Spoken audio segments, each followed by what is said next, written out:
our study of the 18 forms of biblical shame. Number 1.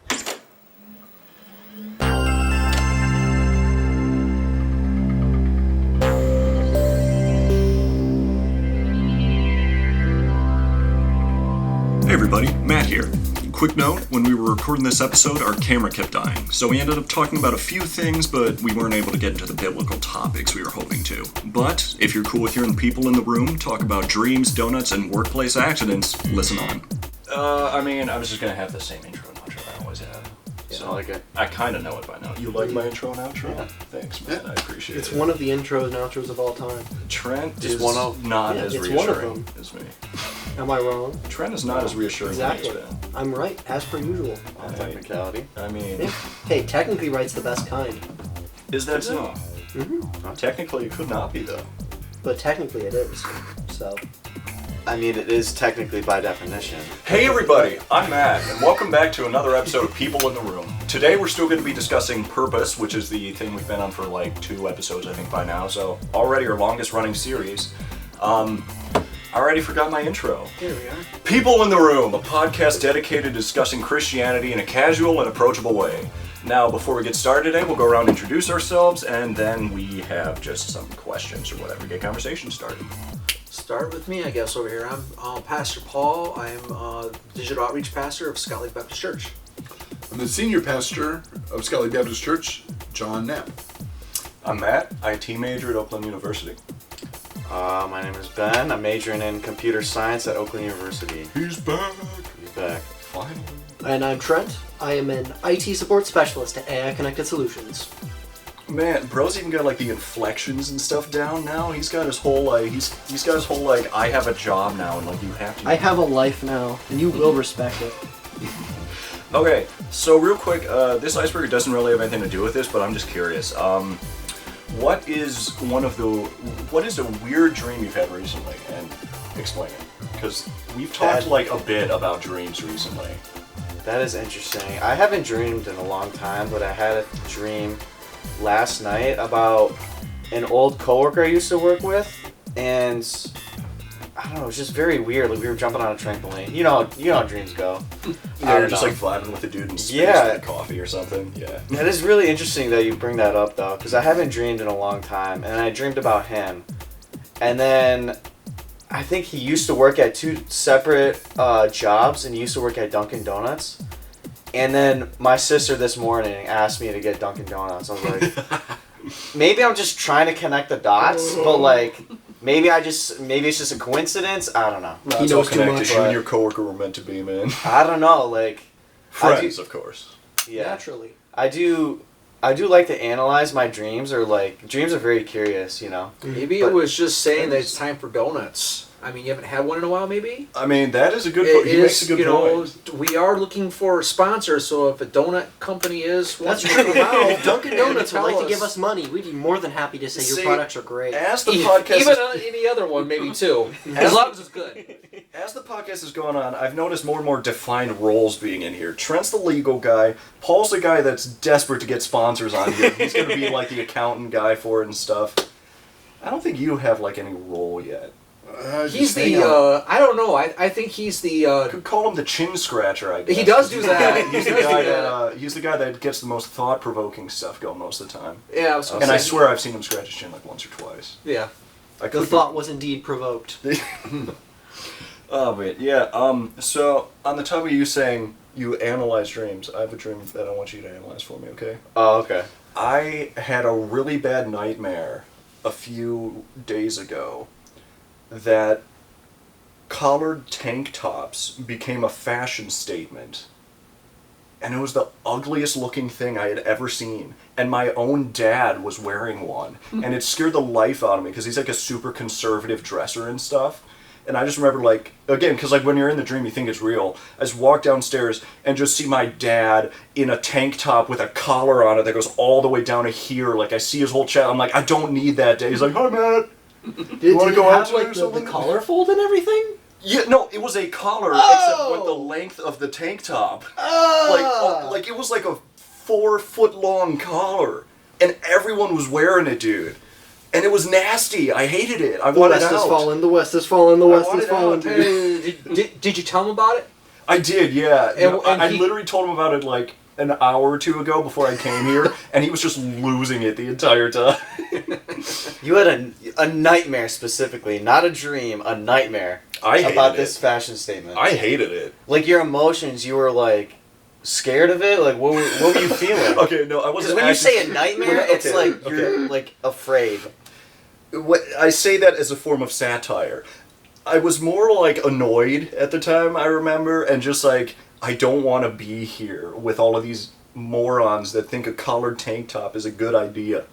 Take me back to my dimension, please. Yeah, exactly. I want to go back to the non-dream dimension, please. You know, I That had would've been one great. this morning. I personally didn't have one, but however, my youngest kid did, Mhm. and she was squealing in bed, and I'm like, what's going on? So I ran up the stairs, and I'm like, what's going on? What's going on? Mhm. And she's sleeping, and she's kind of half talking, she's half sleeping. She's, I got a spider on me, and I'm like, I'm looking, I'm just making sure, I'm looking, I'm like, there's no spider on you, but it's on me, and I'm like, I promise it's not on you. And then she said, okay, Daddy, and then she was back to sleep.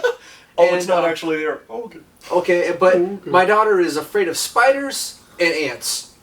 So, my youngest daughter, I don't know about my oldest daughter. Maybe she's afraid of spiders and ants, but she hasn't said that. We You should should try show her an this experiment episode and find out. Yeah, we could. Have like that spider in a box thing or whatever, where like it's the little like foam spider, and then you open the box and it goes bah! Right on your arm. That'd be a good idea. I think that'd be a good idea. I think. it Well, would I be. know the littlest one would be like, ah! Then she would be screaming, running out the, but the other one, I don't know. Take two for editing, Matt. Take two, edit, Matt. I hate myself. Hi everybody, I'm Matt, and welcome back to another episode of People in the Room. First one didn't go so well. No, but we may or may not have ended up talking to a brick wall for the last like 20 minutes, but we'll see if that actually happens. We'll see if the cable comes loose again. Yeah, and if it doesn't happen, you won't be seeing any of this anyways. If it does, you will definitely be seeing this, and we're definitely not angry at all. We would never. Anyways. That doesn't sound like us at all. Yeah, no. Welcome back to People in the Room, a podcast dedicated to discussing Christianity in a casual and approachable way. We're back on the topic of purpose today for our, I think it's third part, maybe second, depending on how I edit it. But yeah, before we get started today, I have a question for people inside the room. And I mean, if you're outside the room, you can answer it too. We read the comments, we engage. Barbara, shout out for the like 20 comments that you left. We know who you are. All right, and we do. yeah, so I don't have a second icebreaker, so I guess we're just gonna repeat this one and just laugh like it's the first time. I mean, I didn't even break it yet. Like, okay, here's what I'm gonna do, okay?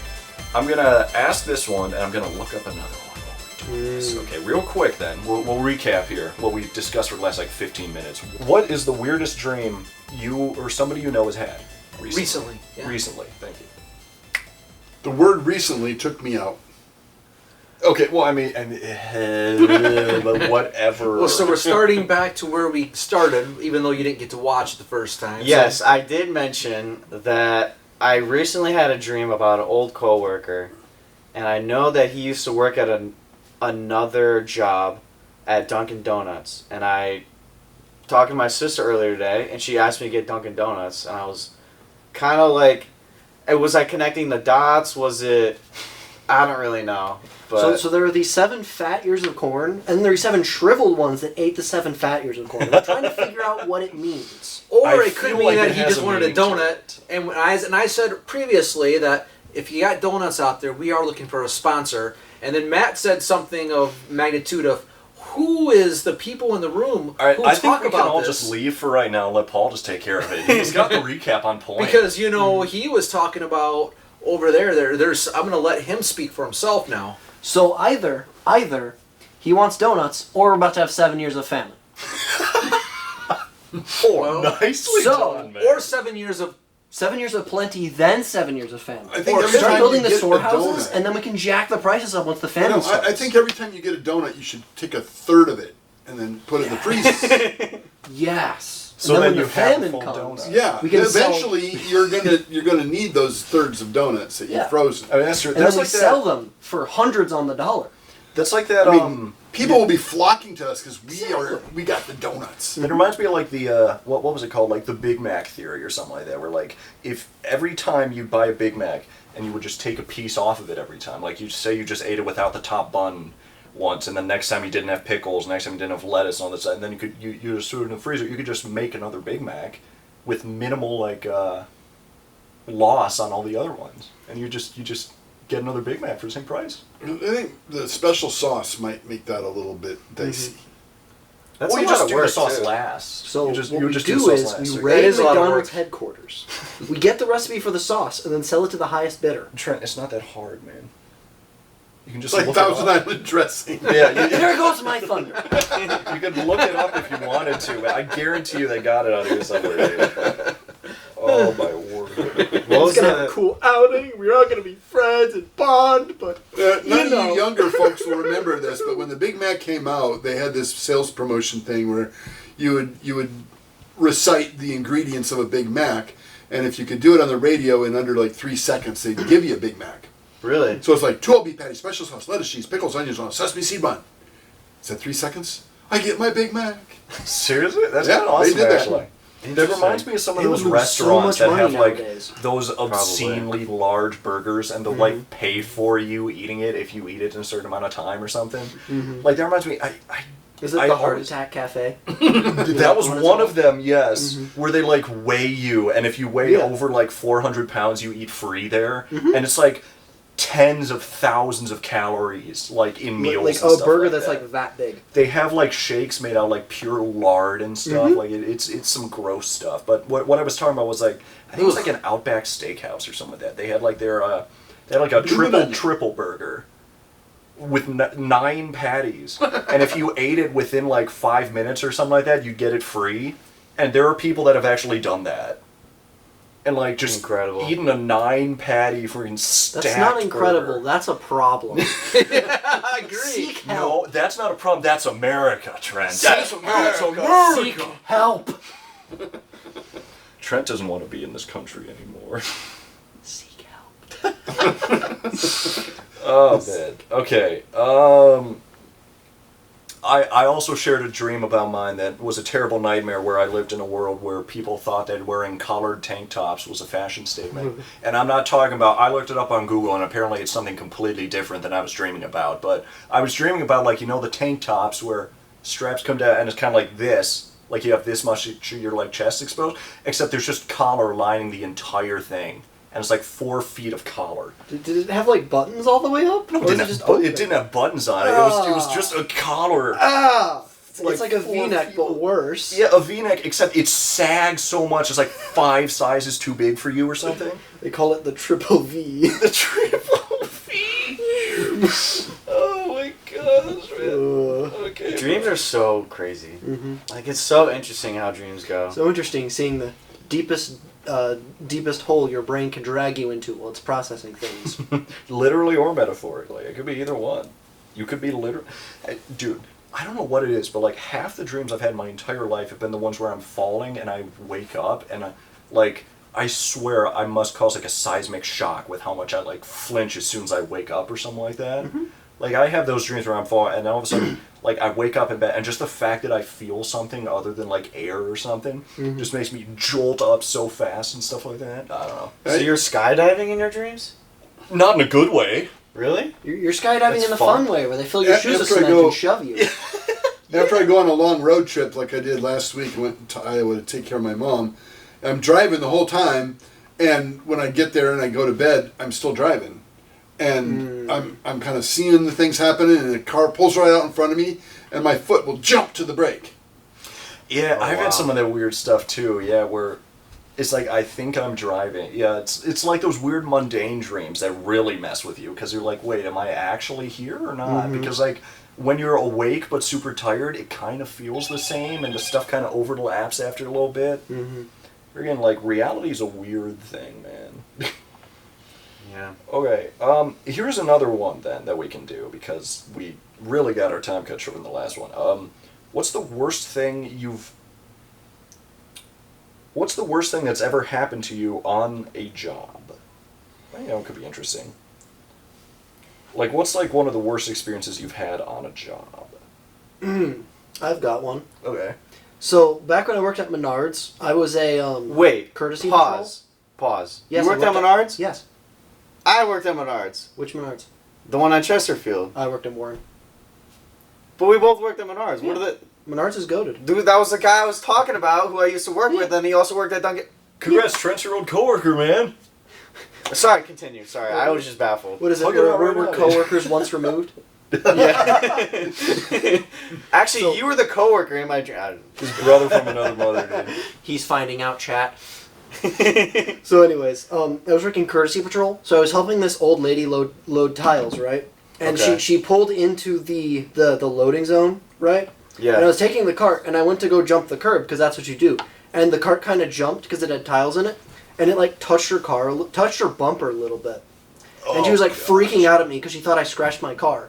And legitimately, I took my thumb and rubbed it a little bit, and it went away. But she was screaming at me, saying about how she was going to call my manager. And I thought for a solid 2 hours I was going to get fired. The only thing with that is, like, I'm sure managers have dealt with that before, and they're like, nah, just shut up. My manager came back there, was like, well, we're going to have to take one of your fingers, ha ha ha. And I'm like, please let it end.